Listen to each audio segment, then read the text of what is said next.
My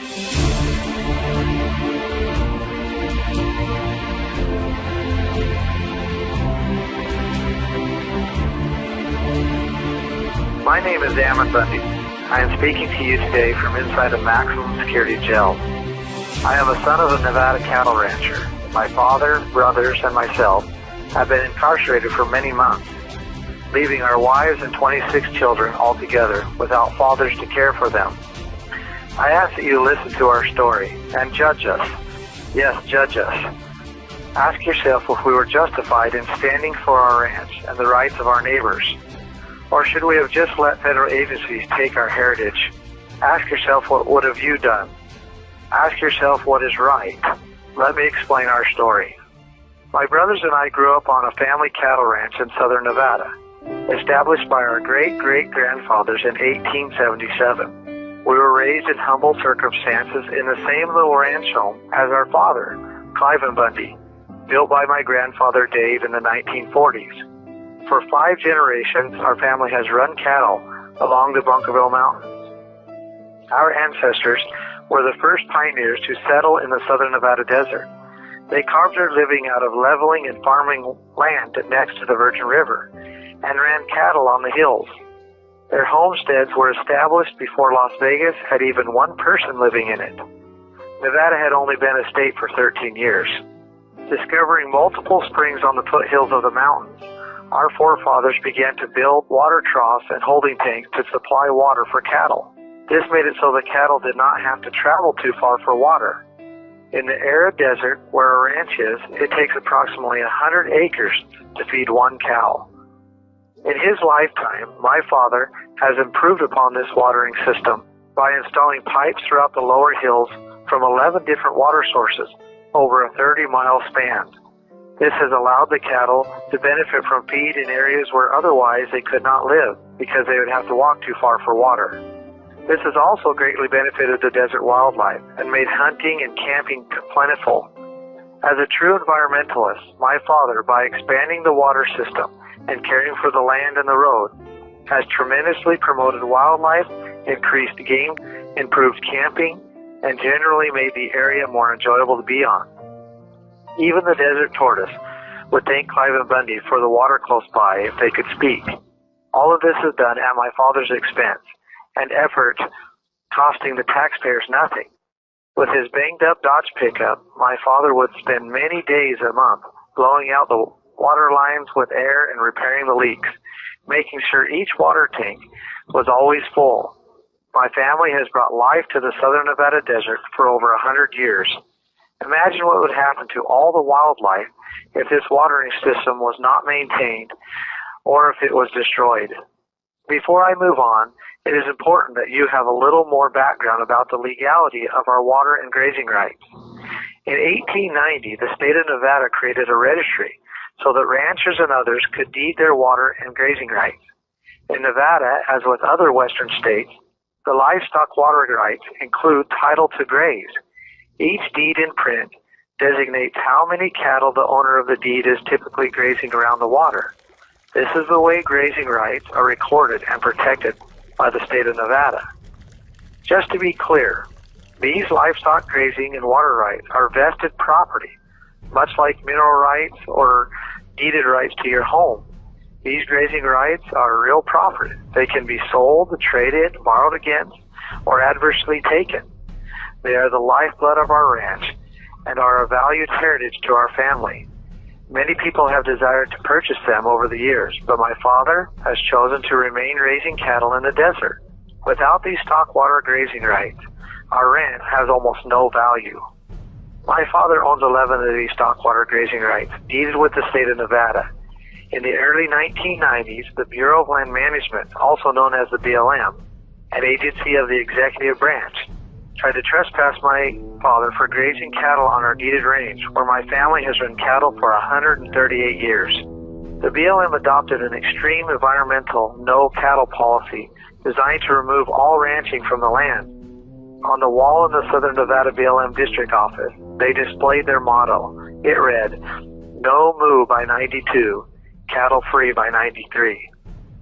Seeing their intent to destroy his ranch, my father stood on the fact that his ranch was inside the boundaries of the state of Nevada, that the federal agencies are violating the constituted laws between the state and the federal government, and that he owns a deeded right to graze and water his cattle, established over a century ago. When agents from the Bureau of Land Management told my father that the federal government does not recognize his grazing rights and that my father must remove his cattle, he told them that they had no authority to take his family's heritage away. When they said they were going to take it away anyway, he said no, and then he said hell no.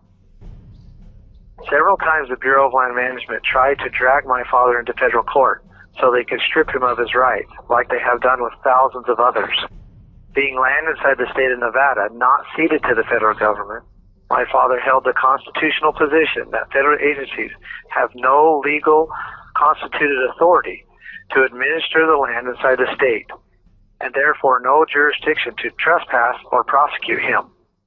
Watching other ranchers, miners, loggers try to defend themselves in federal court when the federal government was the plaintiff, my father often said, going into federal court to defend yourself against federal agencies is like as if a man broke into your home and beat up your wife and children. So to get justice, you take him to court. When they say all arise to the honorable judge, in walks a man in a black robe, and he is the very man that assaulted your wife and children. Of over 100,000 cases in the western states where the federal government is the plaintiff in federal court, federal judges have sided with federal agencies every single time, taking century-old vested property rights away from good, hard-working families. In our area, my dad is the last rancher out of 53.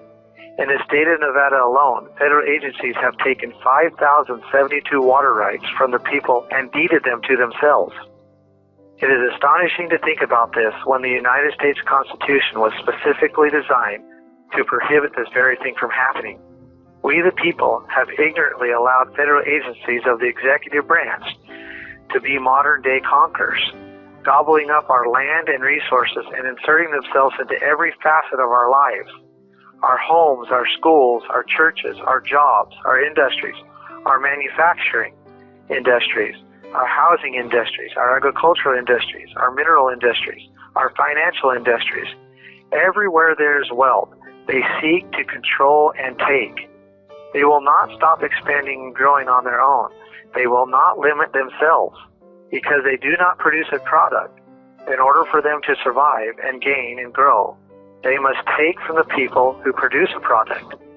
The judicial branch of government, the courts and the judges, have not been an effective check and balance to these agencies for over 60 years, giving them a free pass to prey upon the wealth of the American people. U.S. Congress has tried to stop them twice in the last decade by defunding them. We saw through this that the executive agencies are too powerful for even the United States Congress to limit. So how did people come to know about the Bundy family, my family? Well, in April 2014, the BLM joined forces with 4 other federal agencies to enforce their unlawful trespass and destroy our ranch. They set up a massive military-like compound on the range. With 200 hired guns, mercenaries, they surrounded our ranch and put it under siege. They began to brutally round up our cattle with helicopters, running them to death, shooting them from the air, and leaving the newborn cows out on the range to thirst to death or to be eaten by coyotes. The dead cattle were dumped into mass graves dug by federal backhoes. They also began destroying the water infrastructure that had been established over 100 years ago. Our family was threatened by BLM personnel that said, if we resisted in any way, this would be another Waco or Ruby Ridge. Knowing beforehand the abuses that they were about to cause would bring public outcry, the BLM built 2 First Amendment areas in non-conspicuous places and threatened the public with arrest and federal charges if anyone protests outside these areas. Our family, friends, and other local people began to protest first. They insisted not to have their First Amendment rights corralled and refused to protest in these remote, designated areas. With hired snipers on the hills, federal agents began to gang beat protesters for filming their abusive actions. For several days, they body slammed us to the asphalt, sicked dogs on us, tased us, and threatened to open fire on us for protesting on what they said was their property, even standing next to State Highway 170 with guns to our heads and our children's heads. Federal agents said that the road belonged to the state, but the earth under it belonged to them. Much of this abuse was caught on video and was posted on the internet. Within hours, millions had viewed the gross actions of these federal agencies. People from all over the United States began flowing to the ranch. That Saturday, thousands had assembled and demanded the Clark County Sheriff Department and the state governor to do their jobs in protecting the people from out-of-control federal agencies. The Clark County Sheriff's Department finally stepped in and ended the abuse. All federal agents left the area within an hour, and the surviving cattle were brought back to the ranch to be doctored or turned out on the range, and then we went back to ranching. This infuriated the bureaucrats. People such as Harry Reid, who has personally made millions off of land deals with the Bureau of Land Management, publicly came out against our family and the people that stood up to them, calling us domestic terrorists, threatening that this was not over. Many of us wore name tags that read, "Hi, my name is so-and-so, and I'm a domestic terrorist." Great-grandmothers, little children, and everyone in between wore them proudly. Since then, federal agencies have mounted a continual media campaign to demonize my family and those that stood against their horrific actions. In defense, we've had to respond by publishing the truth. My mother, sisters, and many of our friends and family have done the best we could to stop them from controlling the narrative. We knew that if they could change the public sentiment, they would once again justify forceful action against us. In an effort to make sure that this did not happen to any more families in Nevada, in early 2015, my family, along with several state representatives, entered a bill into the Nevada legislature. This bill would end the federal land grabs in the state and force the federal government to follow the Constitution to control land inside the state. Bill AB 408. It was the most publicly supported bill in the Nevada history. Despite its popularity, bureaucrats united together from within and changed the text of the bill right before it was voted on. The new text gave them more power rather than take it away. It was a full array of politics at its finest. On the last day of the House vote, we had to kill our own bill, hoping that Nevada legislatures would stand up to federal agencies and protect families like ours. We left Carson City with our heads hanging low and went back to ranching, working, and raising children. Before I go on, I need to say that even though our family is suffering great pain and sorrow right now, we do not hate or harbor anger for anyone.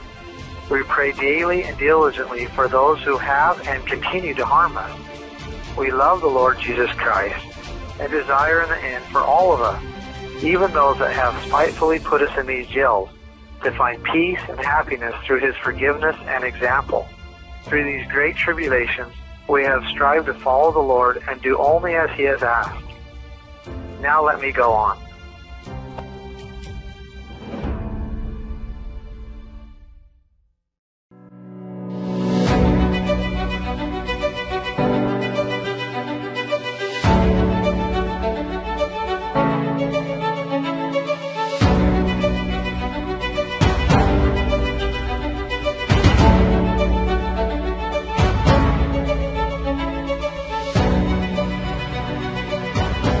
Now let me go on. Towards the end of 2015, many became aware of another ranching family in Oregon, the Hammonds, where the father, Dwight, 74, and the son, Stephen, 43, had been put in prison for resisting federal agencies of the executive branch in taking their lands. The abuse to this family over 2 decades is terrible. Federal agencies of the executive branch teamed together and have taken their water rights, destroyed much of their ranch, restricted use of private property and access to it. Through the courts, they have taken hundreds of thousands of dollars in fines, forced them to sign that they would only sell their ranch to the BLM, and put them in prison the second time for doing maintenance on their ranch without a permit from the Bureau of Land Management. All of this was done inside the state of Oregon on private property or land that federal agencies do not have constituted authority to administrate. These same tactics are being used to take established property rights all over the United States. The EPA, an agency of the executive branch, is using the same playbook in the eastern states. Before federal agencies diminished ranching and destroyed logging in Harney County, where the Hammonds lived, the county had the highest family incomes in the state of Oregon. Now families in Harney County struggle with the lowest incomes in the state. Over the last 30 years, Harney County has consistently declined in incomes, population, and jobs because of the federal government's overtake of the land and resources. The best hope of employment anyone has now in Harney County is working for a federal agency of the executive branch, the BLM, Forest Service, or Fish and Wildlife. Government employment tallies at 58% of Harney County income. This percent does not include those on government assistance. Together, approximately 70% of Harney County residents depend on the government for their living. The remaining minority, the producers, are choking from forceful regulations and live in fear of retaliation if they speak out. Those that do speak out against the federal agencies, like the Hammonds, are targeted, demonized, their lands are taken, they are prosecuted and thrown in prison. What has happened to us, the Hammonds, and the people of Harney County is a type and a shadow of what is happening to our entire country. We must stop federal agencies of the executive branch from taking over and controlling the producing class. Federal agents have shown they are willing to destroy entire state and county economies and put the American people in prison to protect, increase, and justify their gain and control. It is rapidly coming down to federal agencies gaining control or the American working class. And these federal agencies of the executive branch have been building up heavy military forces to make sure their projects of ambition are not limited.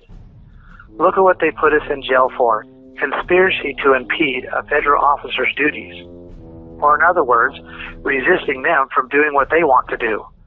Federal agencies have conspired for years in impeding the jobs and taking the income of the American working class, diminishing states, counties, and destroying more incomes and livelihoods than any other people in the history of this country. When someone finally stands up and says no more, when that person says to federal agencies, your duties are unlawfully destroying our livelihoods and destroying our states, our counties, our future, and our children's future, when this message becomes loud enough that people take notice, federal mercenaries hired by agencies of the executive branch move in, shoot and arrest the messengers, and drive fear into anyone that might stand up. Federal agencies of the executive branch are willing to kill and destroy families to protect their ambitions to get gain. Just ask the Finicum family or the 26 Bundy children with their fathers locked up, if I speak the truth.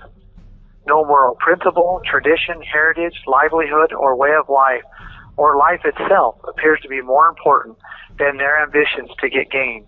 Produce nothing, take everything. Modern-day robbers. In my 40 years, I have seen a stomach full of my hard-working neighbors lose their homes, incomes, heritage, and freedoms at the hands of these wool-covered predators. Often I ask myself, what is to be done? What are we to do? How can we allow this to continue? Do people care about what is happening to our country? Seeing directly what federal agencies did to the Hammonds and to the citizens of Harney County, experiencing firsthand at the Bundy Ranch how federal agencies are willing to kill everyday American men and women to keep themselves in power. If the Lord did not protect so many people to come and show up at the Bundy Ranch, I am certain that federal agents would have taken our lives. Something had to be done. How could we pass these gross and growing deteriorations of rights and liberties over to our children? What would be left by the time they are raising their children? Feeling a providential urge, a love for my neighbors, and a great concern for my country, I used the public connections made during the Bundy Ranch to inform everyone I could about the abuses to the Hammond family and how adverse federal agencies have taken over and destroyed the economy in Harney County. Many, including myself, began to petition the county and state representatives to do their duty and protect the liberties and pursuit of happiness of the people in the county. All of this fell on deaf ears. The elected representatives did not even respond to one of our emails. We know they received thousands. We learned later that the FBI, an agency of the executive branch, contacted the sheriff, state and county representatives, and directed them not to respond to the people's petitions. This lack of response created an extreme environment of frustration with the people. No matter what the people did, even after filing an official notice of redress of grievance, the representatives would not respond. It is my belief that if the FBI would have stayed out of it, elected representatives would have responded and taken a lead. This would have ended the mass frustration, and the people would have gotten behind their representatives with major support, satisfying any need for the people to act on their own. The entire protest at the wildlife refuge could have been avoided if the FBI would have stayed out of the way of our republic form of government. But then again, the FBI could not justify their jobs or have a reason to play with their war toys if the American system of government was allowed to work properly. This reminds me of a John F. Kennedy quote, "Those who make peaceful revolutions impossible make violent revolutions inevitable." The Ammon case was setting a very dangerous precedent in federal court. The abuse has been too great to turn a blind eye. The elected representatives were ignoring the people. What were we to do? Feeling inspired to do so, on January 2nd, less than an hour before the rally in support of the Ammons, I proposed to a group of people, including a sheriff deputy, that we need to do more to bring attention to the abuses and to educate the American people of their rights. I shared how I felt and expressed that we should use adverse possession law to reverse the actions of these federal agencies and give the land that has been stolen back to the people of the county. This was legal, beneficial to the people, and would bring a lot of media exposure to these abuses. With a majority in agreement, we took residents of a federally controlled wildlife refuge 30 miles outside of town. To create this refuge, over 100 ranching families lost their ranches, homes, their lands to the U.S. Fish and Wildlife Service, another agency of the executive branch. As U.S. adverse possession law requires, we changed the name of the refuge to the Harney County Resource Center, changed the signs, including the vehicles and equipment, contacted the utility companies, flew the American flag high, opened the post office address, and created a land registry to adjudicate the parcels back to the people of Harney County. Oh, and meanwhile, we attracted international media attention that had no idea what adverse possession was. At times it was quite comical watching the controlled mainstream media who had free access to roam the facilities, talking to us openly through each day, and then reporting how we were somehow dangerous armed militants. We shook our heads over this many times. In just a couple of weeks, we attracted over 1,000 visitors, men, women, and children. Even elementary students came to the center to do homework reports on the events. The local people began supplying all our food, supporting us financially, and took care of us well. They also shared their horror stories of the U.S. Fish and Wildlife, the BLM, and the Forest Service actions over the past several decades. Out of our many visitors, hundreds attended our seminars on property rights, including state representatives from 5 different western states. These people were taking the message back to their hometowns and organizing community meetings for us to attend. Meanwhile, the FBI, need I remind you, an agency of the executive branch, took over the high school, county buildings, and downtown Burns, and the airport, terrorizing the local people, trying to scare them into believing that their force was necessary to protect them against us. As time went on, the local people started to see through this. The FBI knew they had to act quickly to end our education on what federal agencies of the executive branch have been doing to the American people. Emails from government officials read, "The virus is spreading," indicating that our message was too effective and must be stopped. January 26th, on the way to a community meeting in Grant County, Oregon, the FBI and Oregon State Police ambushed us and opened fire without cause, shooting my brother Ryan and killing our friend and fellow Arizona rancher, Lavoy Finicum. They shot him multiple times in the back with his hands in the air. The FBI tried to cover up their participation by denying that they shot and hiding the bullet casings. If we would not have filmed the attack, they would have got away with it.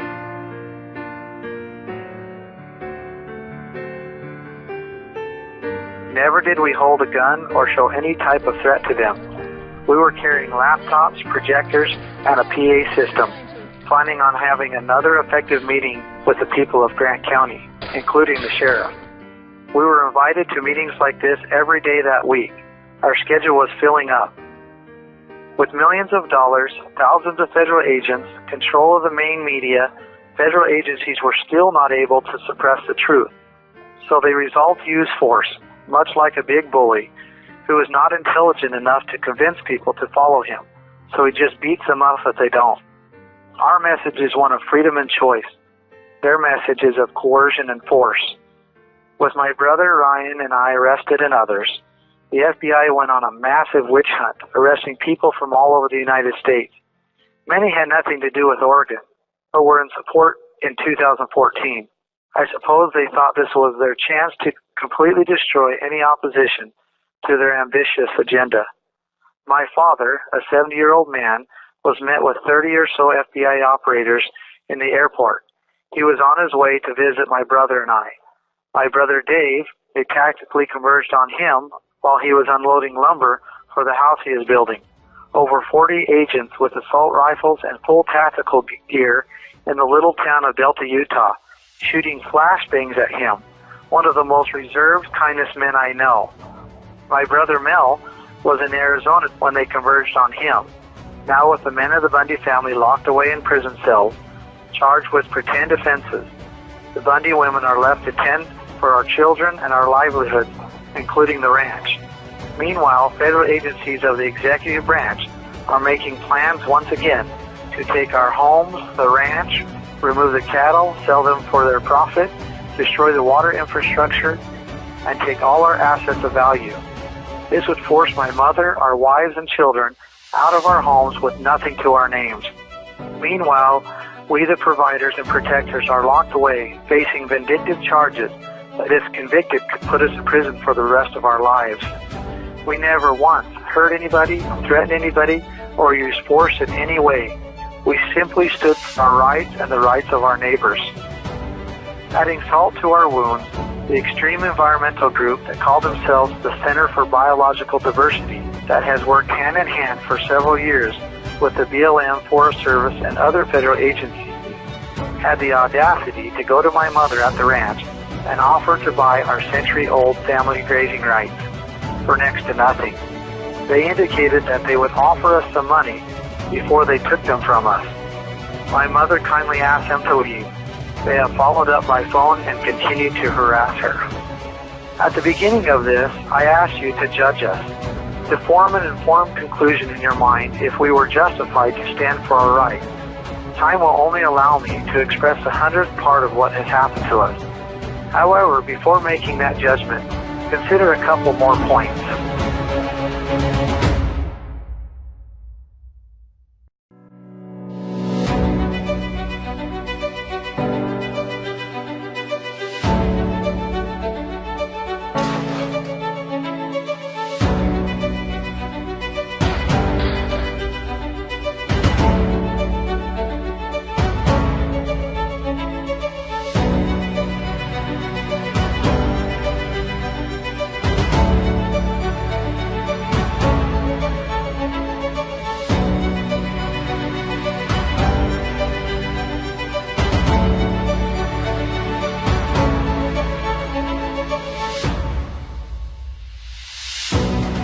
Time will only allow me to express the 100th part of what has happened to us.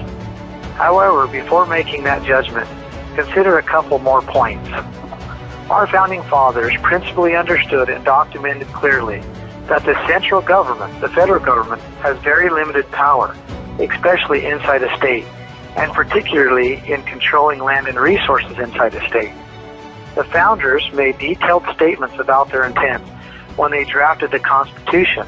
These statements are known as the Federalist and Anti-Federalist Papers.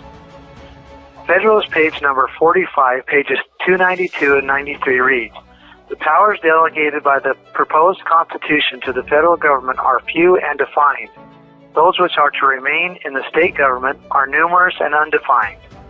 The powers reserved to the several states will extend to all objects which in ordinary course of affairs concern the lives, liberties, and properties of the people, and the eternal order, improvement, and prosperity of the states.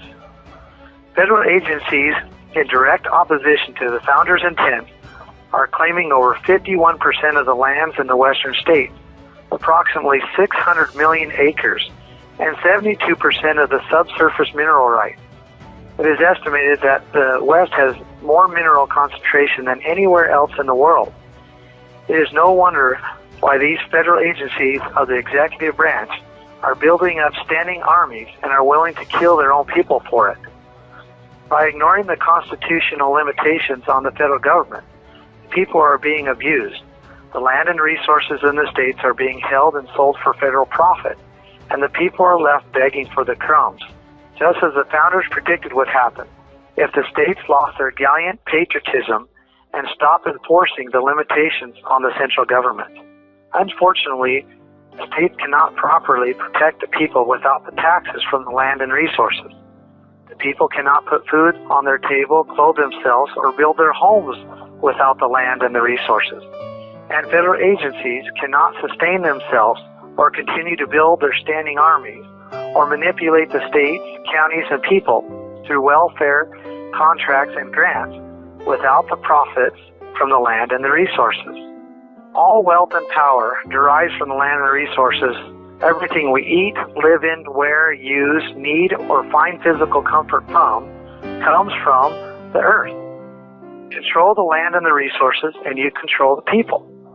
To protect the people from the evil designs of men who would use government to gain ultimate power, our founders limited the amount of land and resources our government may control. These limitations are found in the powers granted to the federal government through the Constitution, the supreme law of the land. See Article 1, Section 8, Clause 17. Our family ranch was put under siege by an army of federal agents, 200 hired mercenaries.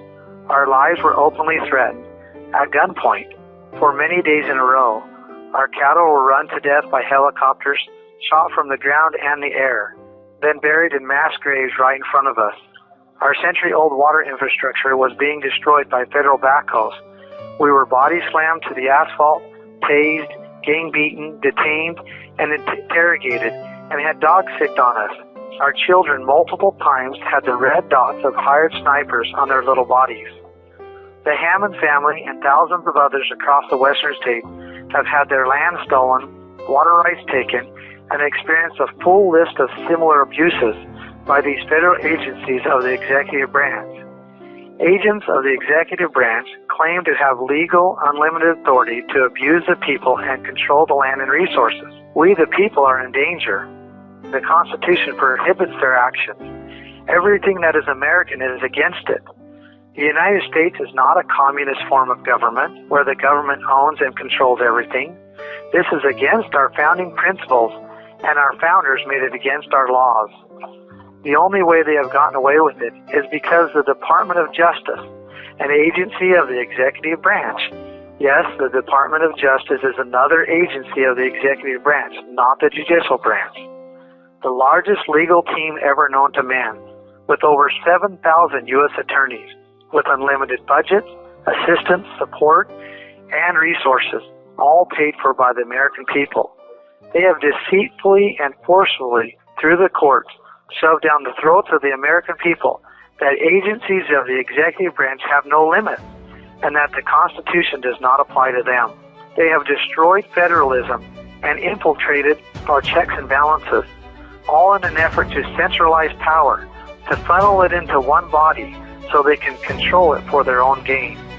The only safe for power, especially the land and the resources, is to distribute it into millions of people's hands all across this great country, from sea to shining sea, allowing each person to live in liberty while enjoying the benefits of the increase of the earth through the law of the harvest. Land and resources equals power. It is what all ancient and modern conquerors desire. The land and resources must not fall into the hands of a small group of people. It must not be centralized or nationalized.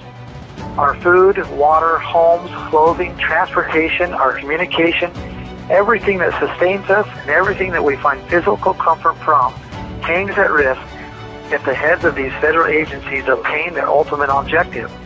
Control the food, water, air, lumber, iron, and other resources. Control the use of the earth, and you have obtained ultimate power over the people. Never was this just about some cattle running in the desert, or just about some poor rancher trying to hold on to his way of life. This is about God and country, about standing so the bad does not overcome the good. This is about each individual, about you, your children, and your grandchildren.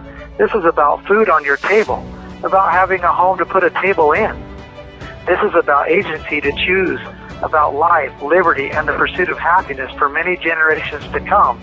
This is about freedom. Or maybe, just maybe, the horrible pains of being kept from our families for this long has driven us insane. You be the judge. I know the Lord has protected us and kept us from falling into despair. I know He loves us, and in time I am certain that He will allow us to go home and have that so desired reunion with our little families and all the others we love so very much. Thank you for listening. Ammon Bundy.